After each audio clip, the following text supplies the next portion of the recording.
Painting black. So the paints needed today are going to be Scale Artist Green Gray and some Scale Artist Artic Blue. This is all going to be done over a black primer. And the reason that this works is black models, well, it's not black. So what I'm going to be doing here is just basing this entire model. And I apologize, I did do a zenithal highlight just for me to map out my highlights. You don't have to do that, it's not necessary. But I'm just coming in with a very, very thin consistency of the Scale Artist Green Gray. Green Gray is actually a very, very cold-toned dark gray. It's one of my favorite colors. And one of the reasons that I really like these heavy body acrylics from the Scale Artist range of Scale 75 is the flexibility you have with them. They are absolutely excellent for dry brushing due to their heavy body consistency, but when you thin it down, it really, really is just a perfect glazing paint, and it is amazing for wet blending. So there's a little bit of a learning curve to them, but honestly not much. So going back to the model here, what we're working on is a weathered grimdark, if you will, black armor. And when I say grimdark, I'm using that term loosely because we will come in with an oil wash at the end of this, but it's more just a weathered, battle-worn, battle-damaged armor. That would be really a realistic representation. So there it is. That's the coat all dried of the green gray. This stuff has a lovely matte finish. And now what we're going to do is we're going to start building up our highlights. So I kind of just eyeball this. Here in the video, you can see on my wet palette, I'm taking 2 parts of green gray. Clean off my brush, of course. And then we're gonna come in and mix in 1 part of the Arctic blue. Get that nice mixed around. Also, I apologize the format. This was all filmed to make reels, but there's just too much info for me to fix it into a reel, so going for the YouTube approach. Now what we're doing is a very, very thin consistency. Not quite a glaze, but close to it. And here I have a size 1 brush. It's a Rosemary & Co. Just size 1. And I am painting this in a very, very just scratchy motion. If you've ever watched any of Richard Gray's videos, which if you haven't, just go ahead and subscribe to him. He's amazing. I mean, multiple Golden Demon winner. I'm just an adult with intense ADHD and an intensive interests. So yeah, self-deprecating humor there. Richard's amazing. His work is absolutely fantastic and really inspiring. But John Ninas, also known as Ninjon, does similar approaches where he uses this scratchy motion to build up highlights. And I really enjoy it. All hats off to the heavy metal techniques, people who paint that way. It's amazing. The technical execution of that, it's fantastic. It's frankly just not my cup of tea though. I like this more weathered, volumetric light details. It's just my style. And as you can see there, I was just picking off a little bit of something. So, coming in here, and I am just really just moving the brush around. Just zigzaggy, just trying to hit it with the tip, but it's okay if it gets a little bit darker because this is really thin. It's going to dry very translucent. Zoom in a little bit here, you can see. So, don't freak out. It's going to look a little jarring when you first put it on. But what this is going to do, like I said, it's going to dry, it's going to fade, it's going to be translucent. But with this scratchy, tippy-tappy method that we're doing, we're just creating texture on the model. is going to look like beaten, worn ceramite. And as we start mixing in that Arctic blue, it gives a really, really cool highlight to it. So, and with this model, if you've seen this post on my Instagram, the finished coloration was pushing a little bit more in the blue spectrum than I originally intended, but I like the way it looked. So as you go through this, you can tone back a little bit, because what we're going to end up doing is just continuously adding in bits and bits of that Arctic blue. Just tip, tap, tip, tap, tip. And, the reason that I decided to make this tutorial is I have been working on a Dark Angels commission, and a few of those bits in there are painted in their 30K color scheme, like black armor, red cloth, and so I came up with this, showed it to my client, and he loved it.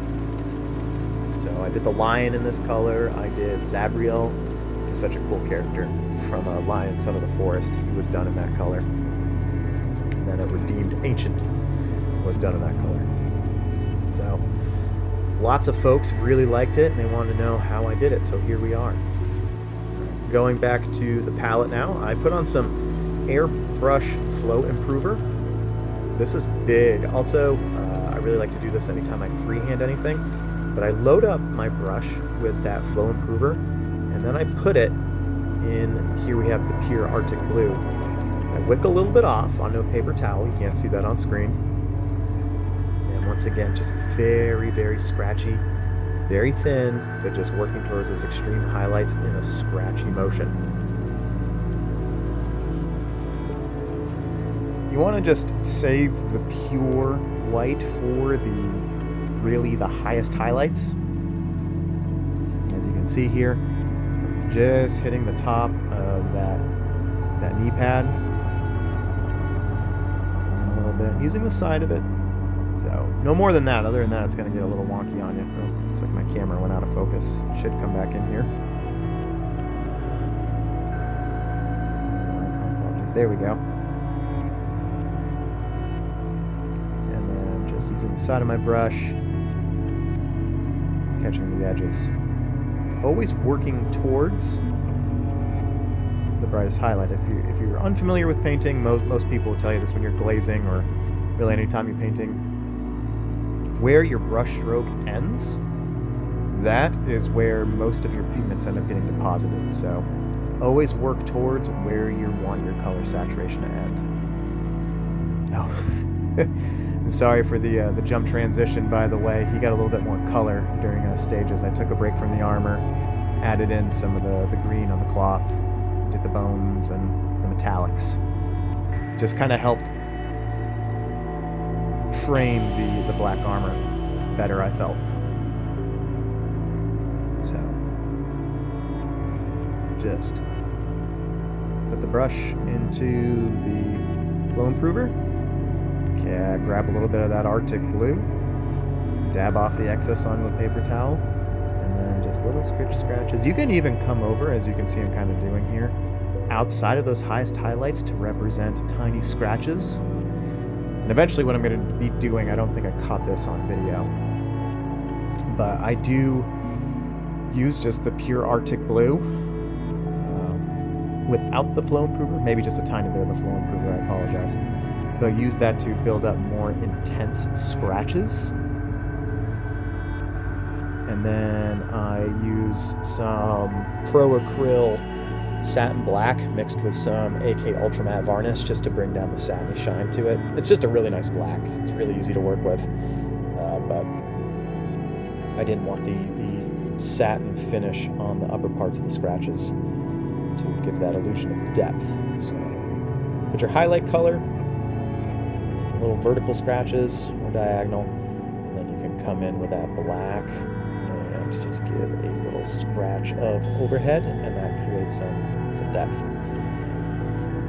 So one of the reasons that I really like painting this way too is that it reinforces something that I think many painters will appreciate, especially if you're new.